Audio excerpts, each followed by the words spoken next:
பொதுவா வந்து ஒரு சில ஊழியக்காரங்க என்ன பண்றாங்கன்னா, ஓகே பிரேயர் பண்ணிடுறோம். ஆனா சில ஊழியக்காரங்க கேட்கறாங்க, எதுக்காக கடன் வந்துச்சு, உன் சம்பளம் எவ்வளவு, எதை செலவு பண்ண. ஒரு 100 ரூபாய் சம்பாதிக்கிறதுல அவன் வந்து 30 ரூபா தான் அவன் லோன் தரான். இப்போ ஃபார் எக்ஸாம்பிள் நீ சொல்கிறல்ல ஸ்கூலில் வந்து ஃபீஸ் கட்ட முடியலன்னு. இப்போ நம்ம வந்து ஜாயின் பண்ணும்பொழுது, இப்போ எல்கேஜியில் ஜாயின் பண்ணும்பொழுது அந்த ஸ்கூல் வந்து என்ன மாதிரி ஸ்கூலுன்னு தெரியும், எவ்வளோ ஃபீஸ் கட்டணும்னு தெரியும், எல்லாமே தெரியும். இப்போ எந்த ஒரு ஸ்கூலும் வந்து வந்த உடனே நீ வந்து அப்பா 1 லட்சம் கட்டு 2 லட்சம், அந்த ஸ்கூலில் சேர்ந்தால் அதான். அப்போ நம்மளுக்கு தகுதி முடியுமா? எப்பவுமே வசனம் என்ன சொல்றதுன்னா, இன்னொருத்தனோட வந்து நீ வந்து அவன் எப்படிப்பட்டவனு உனக்கு தெரியாது, அவனுக்கு போய் நீ வந்து என்ன பண்ணாத, ஜாமீன் கொடுக்காத. இன்னைக்கு பொதுவா ஒரு தகப்பன் தாய் வந்து என்ன பண்றாங்கன்னா, பிள்ளைங்களை வந்து வீட்டுல விட்டுட்டு மாங்கன்னு வேலை செய்யறாங்கண்ணா. 12 மணி நேரம் 13 மணி நேரம் கணவன் ஒரு பக்கம், மனைவி ஒரு பக்கம் ஓடுறாங்க, உழைக்கிறாங்க. அவரு தண்டமா இருக்கிறாரு வீட்டுல. இந்த டோன்ல சொல்லுது இஎம்ஐ கட்டுறாங்கன்னு வச்சுக்கலாம். அதுக்கு அடுத்தது நீ பேங்க்ல கட்டினா அவன் தரமாட்டான். உடனே என்ன பண்றாங்க, பிரைவேட் ஃபைனான்ஸ் போயிடுறாங்க. இப்போ என் கேள்வின்னு கேட்குறான், சில இதெல்லாம் வந்து எனக்கு தெரியாது. ஸோ தெரியாத பட்சத்தில் நான் தெரியலன்னு சொல்றது நல்லது. நிறைய பேர் அதை ஒத்துக்க மாட்டாங்க. சரியா? அது வந்து பயங்கர, அது வந்து இப்போ ஃபார் எக்ஸாம்பிள் நீங்கள் ஷூட்டிங் வரும்பொழுது அபிஷேக் நம்ம ஆடியோ அவர் வந்து ஒரு டாபிக் ஒரு டவுட்டுன்னு கேட்டால், என்னப்பா கேட்டு ஏனோக்கு தள்ளப்பட்ட ஆகாமத்தில் ஏனோக்கு அதிகாரம் இருக்குது, அதை பற்றி நீங்கள் என்ன நினைக்கிறீங்க? ஸோ ஏனோக்கு வந்து தேவனோட சஞ்சரிச்சான்றது எனக்கு தெரியும் வேதத்தில். அப்போ நான் ஒன்று சொன்னேன், 66 புஸ்தகம் புரிகிறதே எனக்கு தலைப்பாடாக இருக்குது, இதில் போய் தள்ளப்பட்ட ஆகாமோ அந்த ஆகாமோ இந்த ஆகாமோன்னு சொல்லி எனக்கு தேவையில்லாதது. இந்த 66 புஸ்தகத்தை படித்தாலே கரெக்டாக ஸோ அப்போ வந்து நான் ஒரு ஊழியக்காரனாக இருந்தாலும் நான் போல்டாக சொல்ல தெரியும் அவனுக்கு, அப்பா எனக்கு தெரியாதுப்பா.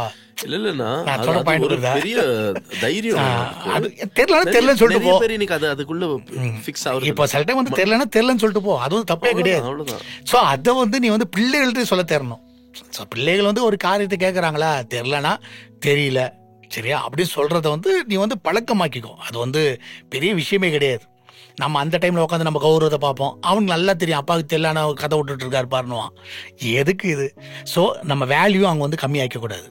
ஸோ அதனால் எந்த அளவுக்கு இப்போ வேலைக்கு போகிறவர்கள் எந்த அளவுக்கு நீங்கள் டைம் ஸ்பெண்ட் பண்ணுறீங்க, ஸோ அது வந்து ரொம்ப ரொம்ப முக்கியம். ஸோ உங்கள் பிள்ளைகள் க்ளீனாக தெரியும். இப்போ உனக்கு டைம் ஸ்பெண்ட் பண்ணவே முடியல, சாட்டர்டே சண்டே இருக்குது, ஒன்றா ஆலயத்துக்கு வா, சண்டே குடும்பமாக வா, குடும்பமாக முடிச்சுட்டு போகும்போது ஏதாவது உத்தம் சாகரோ ஏதாவது ஒரு சாகரில் போய் உட்காந்து இன்னும் ஒரு தோசை வாங்கி கொடுப்பா, வேற எதுவும் வேணாம்ப்பா. அந்த பிள்ளைகளுக்கு சண்டே வரும்போது ஓகே குடும்பமாக நான் சர்ச்சு. இப்போ நீ வந்து நிறைய இடத்துல ஏன் குடும்பமாக வரது இல்லை, பெங்களூர் பட்டணத்தில், தமிழ்நாட்டிலலாம் அந்த அளவுக்கு கிடையாது. இங்கே ஏன் வரது இல்லைன்னா, இப்போ யாரும் வந்து அந்த ஃபேமிலிக்கு இம்பார்ட்டன்ஸ் கொடுக்கறது கிடையாது. ஸோ முடிஞ்ச உடனே நீ மொத்தமாக போயிட்டு ஒரு ஹோட்டலில் போய் உட்காந்து சாப்பிட்டு தே ஃபீல் நெக்ஸ்ட் சண்டே வரும்பொழுது அவன் சர்ச்சுக்கு வர்றது வந்து பிரதானமாக நினைக்கிறானா இல்லையோ, அப்பா முடிச்ச உடனே அப்பா அம்மா எல்லாருக்கும் நம்ம ஹோட்டலில் போய் சாப்பிடுவோம்ப்பா, அதுக்காக காலையில் எழும்புவோம். நான் சொல்கிற பாயிண்ட் போடுறது அவனுக்கு ஒரு இன்ட்ரெஸ்ட் வரும். அவன் சர்ச்சுக்கு வரணும் ஒரு இன்ட்ரெஸ்ட் வரும். நீ வந்து சர்ச்சுக்கு கூட்டு வரவும் மாட்டேன், நீ சரி கூட்டு வந்தாலும் போ என்னமோ சாப்பிடுங்க உட்காந்து ஏதாவது பண்ணுங்க அப்படின்னா அவனுக்கு அந்த இன்ட்ரெஸ்டே இருக்காது. சின்ன பிள்ளைகளுக்கு என்ன அதான் முக்கியம், சின்ன பிள்ளைகளுக்கு என்ன செய்யணும். அப்போ நம்ம தான் பிளான் பண்ணணும். ஆஸ் எ பேரண்ட் வேலைக்கு போகிறது தான் நம்ம பிளான் பண்ணணும். ஓகே சாட்டர்டேவா, ஓகேடா ஈவினிங் வந்து மாலுக்கு போகலான்டா, சரியா, இல்லைன்னா சண்டேவா, ஓகே சர்ச் முடிச்சுட்டு உனக்கு கூட்டு போகிறேன்டா, சும்மா ஒரு பார்க்குனாச்சும் கூட்டு போ. ஸோ இது வந்து நான் வந்து ஜென்ரலாக நான் வந்து எல்லா பெற்றோர்களும் நான் சொல்கிற ஒரு காரியம். ஸோ ஜென்ரலாக நான் சொல்கிற காரியம் அதை வந்து இப்போ ஃபார் எக்ஸாம்பிள் நம்ம ஆட்கள் என்ன பண்ணுவாங்கன்னா, இப்போ லீவ்னாலையும் வந்து ஓட்டி தரானா காசு தரானா, ஓகே ரைட்டு வேலைக்கு போ. நம்ம ஆட்கள் அதான் எதிர்பார்க்குறேன், இன்றைக்கி போனால் 500 ரூபா கிடச்சிரும். நீ யோசிச்சுனா அந்த 500 ரூபாய்க்கு நீ எதை இழக்கலாம், ஒரு பெரிய உறவையே இழக்கிற.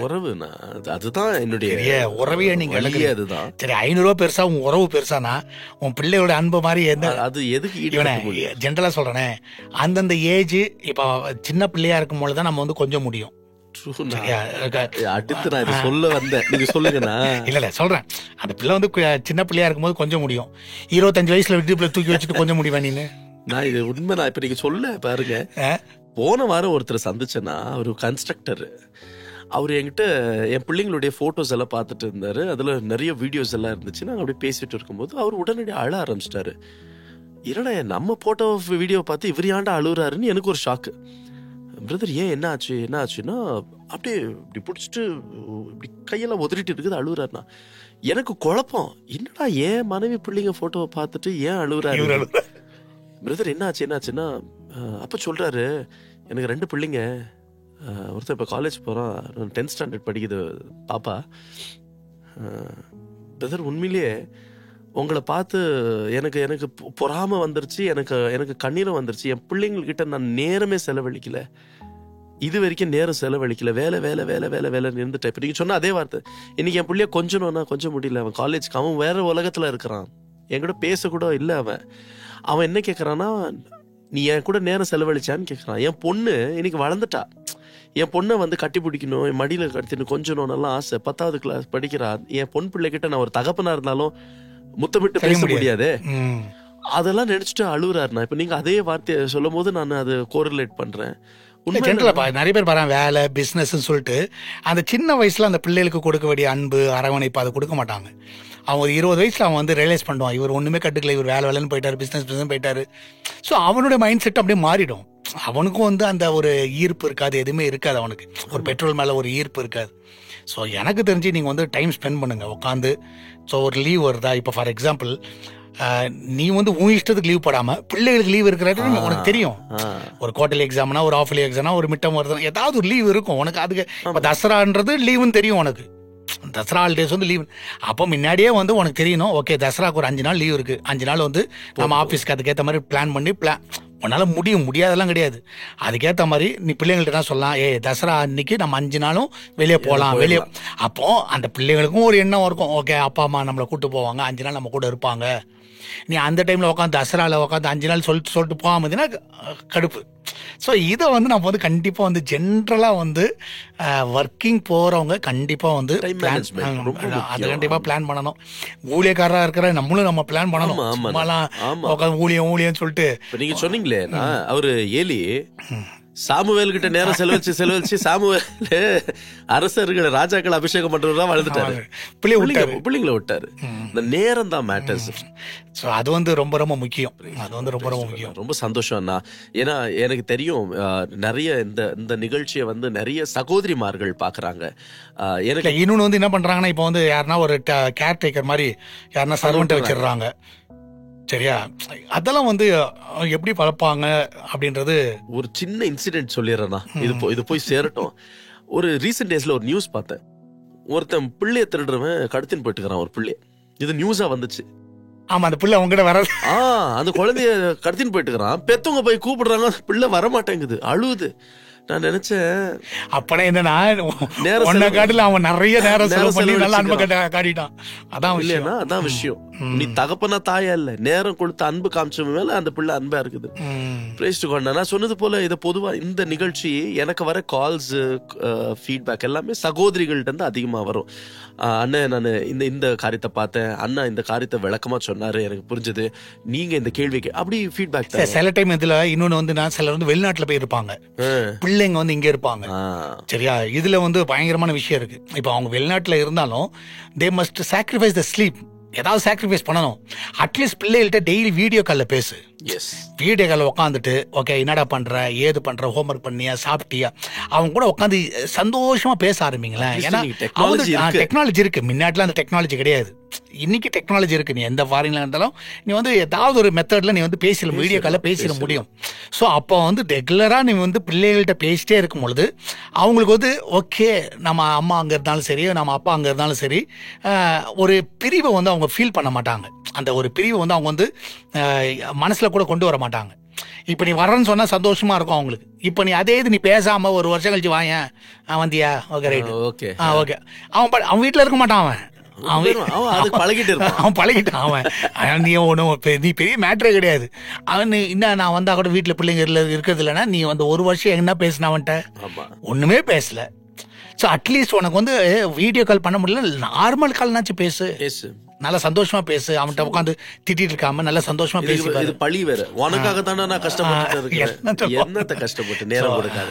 நீ நேரம் வந்து கொடுக்கலன்னா ரொம்ப கஷ்டம். அது வந்து நேரம் வந்து ரொம்ப ரொம்ப முக்கியம். அதுவும் பிள்ளைகள்கிட்ட நேரம் செலவு பண்ணுறது ஆஸ் எ பேரண்ட், அது வேலைக்கு போகிறவங்க ரொம்ப அதை கால்குலேட் பண்ணி பண்ணுறது ரொம்ப நல்லது. ப்ரேஸ் டு காட் அண்ணா. ஆனால் எனக்கு ரொம்ப சந்தோஷம். ஏன்னா எனக்கு தெரியும் இன்னைக்கு நம்ம உட்காந்துட்டு பேசிட்டு இருக்கிற நம்மளுடைய குடும்பம் இருக்குது, நமக்கு பிள்ளைங்க இருக்கிறாங்கன்னு பார்த்துட்டு இருக்கிற எல்லா வியூவர்ஸ்க்குமே நிச்சயமா இது ரொம்ப கனெக்டடாக இருக்கும். ஏன்னா ஏதோ ஒன்று இல்லை, தன் குடும்பத்தில் நடக்கிற காரியம். ஆனால் எனக்கு ஒரு மேபி இப்போ கேட்குற கேள்வி வந்து நிறைய சகோதரிமார்களுக்கு கோவம் கூட வரலாம். இப்போ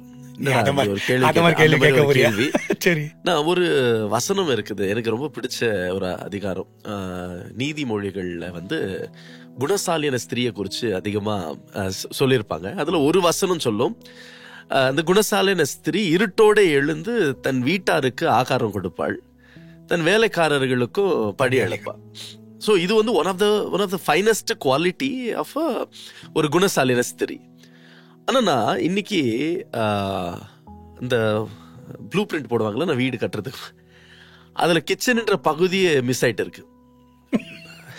சரி, நான் அந்த எலக்ட்ரானிக் சிட்டி பகுதியில் நான் வருவேன். வந்துட்டு இருக்கும் போது ஒரு ஜங்ஷன்ல நான் வண்டியில நிக்கிறேன்னா, ஒரு டிராஃபிக் ஜங்ஷன், எனக்கு முன்னாடி ஒரு 7-8 பேர் நிக்கிறாங்க. 7-8 பேருமே ஸ்விக்கி, ஜொமேட்டோ, ஜெப்டோ இந்த மாதிரி இந்த கலர் ட்ரெஸ் போட்டு நிக்கிறாங்க. எல்லாரு கையிலையும் அந்த ஹோட்டல்ல இருந்து வாங்கிட்டு வந்து.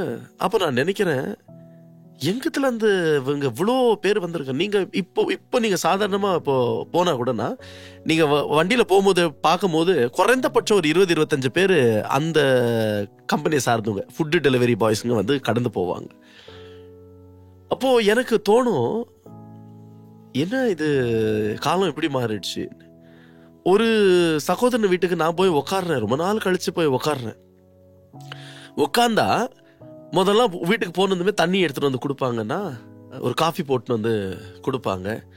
வீட்டில் எதனா முறுக்கு இருக்குன்னு பலகாரம் இருக்கும், சின்ன பிள்ளையில பலகாரம் இருக்கும், ஒரு தட்டில் வச்சுட்டு வந்து கொடுப்பாங்க. அங்கே போய் உக்காடுறேன் அந்த சகோதர வீட்டில். கேட்குறாங்க, என்ன ஆர்டர் பண்ணிட்டோம், ஃபர்ஸ்ட்டு என்ன ஆர்டர் பண்ணிட்டோம். நான் சொல்கிறேன், ஆர்டர் பண்ணுமா, ஒன்றும் இல்லை, எனக்கு கொஞ்சம் காஃபி மாத்திரம் கொடுத்துருங்க. அப்போ காஃபி ஆர்டர் பண்ணிடலாம். அடுத்து அவர் சொல்கிறார், அப்போ காஃபி ஆர்டர் பண்ணிடலாம். அம்மா உனக்கு காஃபி, ஒரு 3 காஃபி ஆர்டர் பண்ணிடலாம். அப்புறம் தோசை, இட்லி, இது இப்படி ஆர்டர் பண்ணுறாங்க. சரி, எனக்கு பொதுவாகவே வந்து இந்த ஹோட்டல் ஃபுட்டு வந்து நான் அவாய்ட் பண்ணுவேன் தான். சரி, ஏதோ தப்பாக நினச்சிக்கமான்னு கொஞ்சம் அப்படியே எடுத்து சாப்பிட்டு இந்த காஃபி குடிக்கிறேன். எனக்கெல்லாம் புதுசாக இருந்துச்சு, காஃபியெல்லாம் ஆர்டர் பண்ணி. சரி, எனக்கு அங்கே ஒரு சூழ்நிலை, ஒருத்தரை மீட் பண்ணணும், ஒரு 6 மணி வரைக்கும் அங்கே தங்கி இருக்கணும். அதனால அப்படியே நேரத்தை அங்கே செலவழிச்சா மறுபடியும் ஒரு 5:45 அப்படி ஒரு கேட்குறேன், எத்தனை மணிக்கு போகிறீங்க நீங்கள், என்ன, நான் ஒரு 6:30 கிளம்பிடுவேன். ஓகே, அப்போ நீங்கள் கொஞ்சம், நான் கேள்விப்பட்டேன் நீங்கள் ஏர்லி டின்னர் சாப்பிட்றீங்கன்னு. டின்னருக்கு என்ன ஆர்டர் பண்ணிட்டோம். நான் சொன்னேன், எனக்கு எதுவும் ஆர்டர் பண்ணாதீங்க, நான் வீட்டில் போய் சாப்பிட்டுக்கிறேன். ஆனால் அந்த குடும்பத்தில் இதை ஆர்டர் பண்ணுறேன், அதை ஆர்டர் பண்ணுறேன்னு ஆர்டரில் தான் ஓடின்னு இருக்குது. இது எவ்வளோ தீங்க வந்து தான் குடும்பத்துக்கு ஆரோக்கியத்தின் மேலே சார்ந்து இருக்குது, பிள்ளைகள் மேலே சார்ந்து இருக்குது. நல்ல உணவே நல்ல மருந்து. இன்னைக்கு பொதுவாக அந்த குவாலிட்டி, ஒரு குணசாலினிக்கு உண்டான குவாலிட்டியே காலையில் எழுந்து சமைச்சு தான் வீட்டுக்கு கொடுக்கறது தான். எனக்கு அப்படிப்பட்ட ஒரு விஷயமே இல்லாத போயிட்டு இருக்குதுன்னா, இது எந்த கட்டத்துக்கு கொண்டு போய் விடும்? எப்படி இவங்கெல்லாம் குணசாலியா இருக்க முடியும்? இப்படிப்பட்ட ஆட்கள், நான் சொன்னது போல எத்தனை பேர் இப்ப திட்டின்னுக்கிறாங்க, என் வீட்டுல வந்து பாரு, உனக்கு அப்பதான் தெரியும் நீ இப்ப கேள்வி கேட்கறேன்னு. இப்போ அண்ணா, இது தன் ஆரோக்கியத்தையும் கெடுக்குது. ஒரு கைமானம், அம்மாவுடைய கைமானம்னு சொல்லுவாங்க. இப்ப நிறைய வீட்டுல, இப்ப நீங்க கூட, நான் எத்தனையோ நாடுகள்ல போய் சாப்பிட்டு வந்தாலும் உங்க அம்மா சமைச்சு போடுற அந்த கைமணத்தின் அழகும் ருசியும் அது வார்த்தையில கூட அளவிட முடியாதுண்ணா. உலகம் ஃபுல்லா போய் பீட்சா பர்கர்ன்னு சாப்பிட்டு வந்தாலும் நம்ம வீட்டுல சாப்பிடுற சாம்பார் சாதம் அப்பளமா அம்மா கையில வச்சது மனமே மனம் தான் இல்லைன்னா. அது இன்னைக்கு அநேக பிள்ளைங்க அதை இழந்து போயிட்டு இருக்கிறாங்களே. அதுல பெரும்பாலும் ஆண்டவருடைய வார்த்தையை கேட்ட இந்த குணசாலியான ஸ்திரீகள், இவங்களுக்கு என்னன்னா அட்வைஸ் சொன்னா அட்வைஸ் பண்ண கேட்க மாட்டாங்க. என்ன சொல்லலாம், இது பயங்கரமான கேள்விப்பா. இது ஆர்டர் பண்றது வந்து தப்பு கிடையாது, சரியா? இன்னைக்கு வந்து ஃபுட்டு வந்து ஆர்டர் பண்றதுன்றது, சாப்பிடுறது தவறுன்னு நான் சொல்ல மாட்டேன், சரியா? ஆனா சொன்ன மாதிரி சோம்பலா இருக்காதீங்க. ஆமா சரியா? ஒரு குணசாலியான ஸ்திரீ வந்து சோம்பலா இருக்க மாட்டா. இப்போ இருட்டோட எழுந்து அப்படின்னா இன்னைக்கெல்லாம் யாருமே எழும்ப மாட்டா. இருட்டோட 10 மணிக்கு எழும்புற ஆள்லாம் இருக்கிற ஜென்ரலா சொல்றேன். ஆனா நீ எழும்பும் பொழுதே ஃபார் எக்ஸாம்பிள் உன் குடும்பத்துக்கு இன்னைக்கு என்ன செய்யலாம் அப்படின்ற ஒரு தாட் உனக்கு இருக்கணும். சரியா? உன் குடும்பத்துக்கு வந்து இன்னைக்கு வந்து என்ன சமையல், என்ன பண்ணணும், டின்னர் என்ன பண்ணணும், பிரேக்ஃபாஸ்ட் என்ன பண்ணணும், லஞ்ச் என்ன பண்ணணும், இந்த ஒரு எண்ணம் வந்து கண்டிப்பா வேணும். ஸோ எழும்பும் பொழுதே இன்னைக்கு ஸ்விக்கி ஆர்டர் பண்ணிடலாம், இன்னைக்கு இதை ஆர்டர் பண்ணிடலாம், அதை ஆர்டர் பண்ணலான்றது ஒரு தவறுன்னு நான் சொல்லுவேன். ஆர்டர் பண்றது தவறு இல்லை, ஆனா நீ வந்து ஏதோ ஒரு உடம்பு முடியாத பட்சம், இப்போ ஃபார் எக்ஸாம்பிள் சில சிக்னஸ் இருக்குல்ல, இப்போ உமன்ஸுக்கு சில சிக்னஸ் இருக்கு. சரி, வேலையில சில டைம் வந்து லேட் ஆகுது, ஏதோ ஒரு சூழ்நிலை இருக்கு. ஒரு மாசத்துல அந்த மாதிரி ஒரு ரேரா பாத்தீங்கன்னா 2-3 நாள் வர சான்சஸ் இருக்கு. அப்போ வந்து நீ ஆர்டர் பண்ணி சாப்பிடு, அது தப்பு கிடையாது. ஆனா 3 வேலையும் ஆர்டர் பண்றதுன்றது ஹெல்த் வந்து பாதிக்கும். ஏன்னா நம்ம சரீரம் வந்து நம்மளை வந்து ஆண்டர் எப்படி வச்சிருக்கோம்னா தேவனுடைய ஆலயமா வச்சிருக்கிறாரு. ஆமா, சரி, அது வந்து எனக்கு மறக்காது. சோ இந்த தேவனுடைய ஆலயத்தை வந்து நீ வந்து பாதுகாக்க வேண்டியது நம்முடைய கடமை. சரியா? அது வந்து ஈவன் சரீர பிரகாரமா நான் சொல்றேன். சோ அப்போ வந்து ஃபுட்டு வந்து ரொம்ப ரொம்ப முக்கியம். இந்த ஆலயம் வந்து நல்ல பலனா இருக்கணும், சுகமா இருக்கணும்னா என்னைக்கு ஒரு நாள் சாப்பிட்ற ஓகே. ஆனால் டெய்லி அதை வந்து நீ வந்து ப்ராக்டிஸில் கொண்டு வந்தோன்னா கண்டிப்பாக அந்த ஆலயத்தில் வந்து கண்டிப்பாக பழுது வர மாதிரி ஆகிடும். அடுத்தது எங்கன்னா ஒரு ஹாஸ்பிட்டலில் போயிட்டு உட்காந்து 10 செலவச்சுட்டு தான் இருப்போம். அங்கேயும் கேண்டீன் ஃபுட்டு தான், ஹாஸ்பிட்டல் ஃபுட்டு, கேண்டீன் ஃபுட்டு இல்லை, ஹாஸ்பிட்டல் ஃபுட்டு. ஸோ இது வந்து ஜென்ரல். அப்போ வந்து மேக்சிமம் வந்து நம்ம வந்து நீ சொன்ன மாதிரி நம்மளே சமைச்சு சாப்பிட்றது வந்து ரொம்ப நல்லது.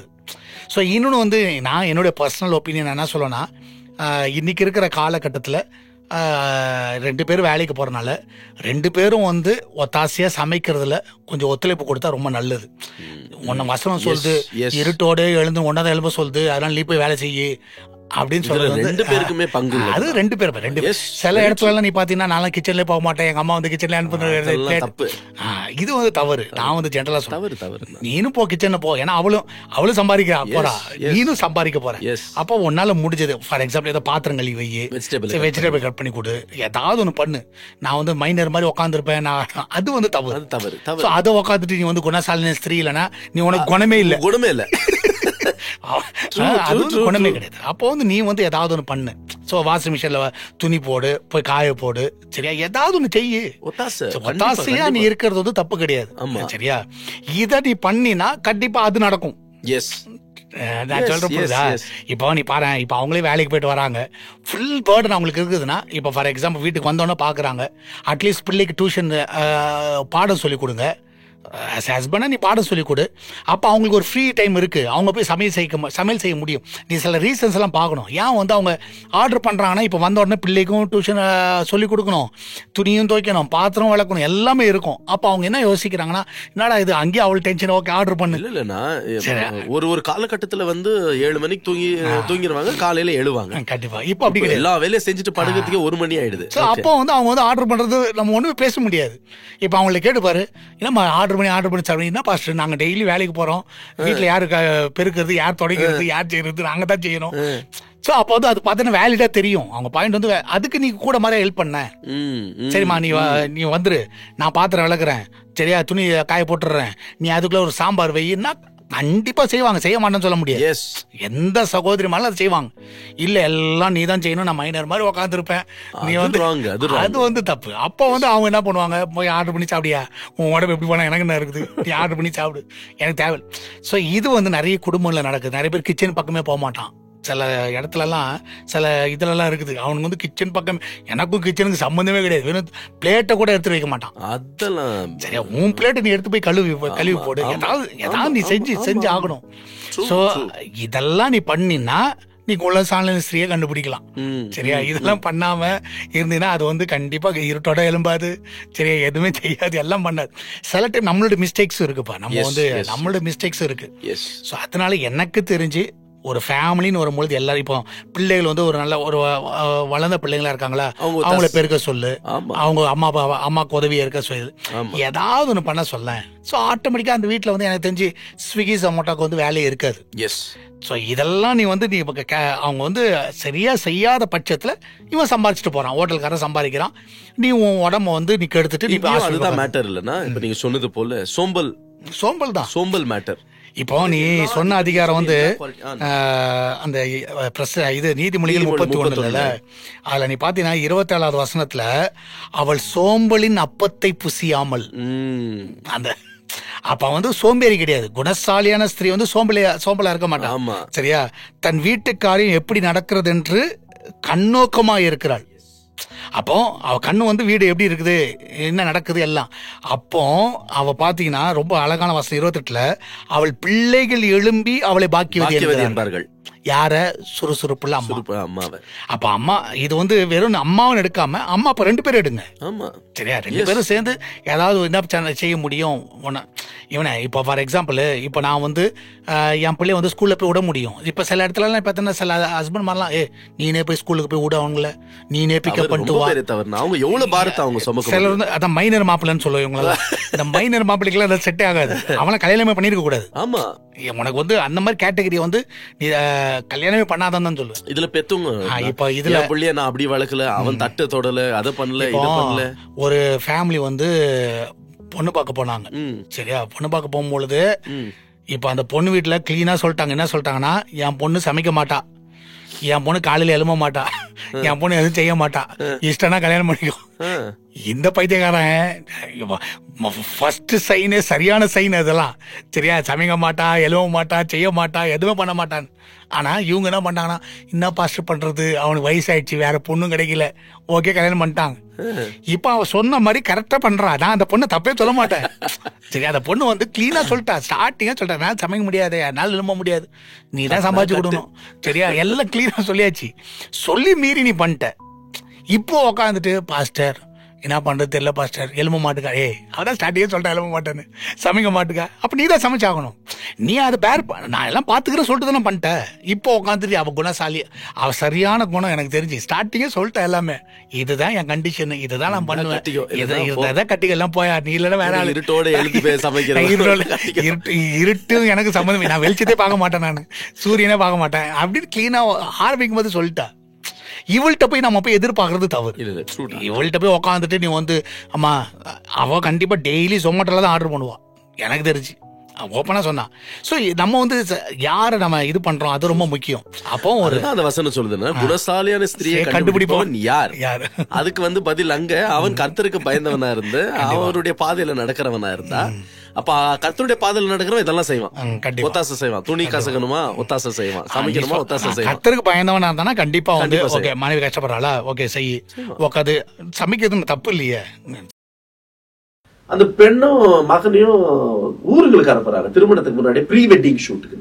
இது பரிசுத்தத்துக்கும் விரோதமா, ஒரு டிசிப்ளினான லைஃபுக்கும் விரோதமா செயல்படுது. ஸோ இன்னொன்று வந்து அந்த உணர்வுகளை கட்டுப்படுத்த முடியுமான்றது பெரிய கேள்வி. ஆமா, அதெல்லாம் ரொம்ப.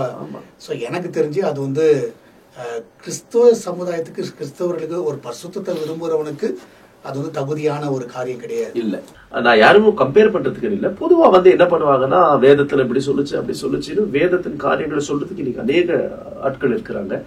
குடும்பத்துக்கு என்ன தேவை? இப்ப என்னன்னா எல்லாருமே வந்து உலகத்தை ஃபாலோ பண்றாங்க. அதான் ப்ராப்ளம். நீ வந்து அவன் சம்பாதிச்சதுல 5% பெரிய விஷயமே கிடையாது. அதான் அவன் வந்து லாவிஷா செலவு பண்ணல. ஸோ கல்யாணத்துக்கு ஷூட்டிங் தேவை கண்டிப்பா, அது மெமரிஸ். நீங்க சொன்ன தவிர அதெல்லாம் மெமரிஸ், அவங்களோட மெமரிஸ். அது வந்து டீசெண்டா நம்ம வந்து அதுல வந்து நம்மளுக்கு தெரியணும் என்ன இதுன்னு நம்மளுக்கு தெரிஞ்சதுன்னா நம்ம வந்து ரொம்ப கேர்ஃபுல்லா இல்லை. அதே மாதிரி உலகத்தையும் உள்ளார கொண்டு வந்துடாதீங்க. திருமணம் வந்து சந்தோஷமான காரியம், அதை பேர்டன் ஆக்கிக்கிறாங்க. இன்னைக்கு திருமணம் கல்யாணம் பண்ண பொண்ணுக்குனாவே பயமா இருக்கு. அதுக்கு முன்னாடி வரைக்கும் ஒன்று கேரண்டியே கிடையாது. ஆமா, சரி, என்ன நடக்கும்ன்றது ஒரு கேரண்டியே கிடையாது.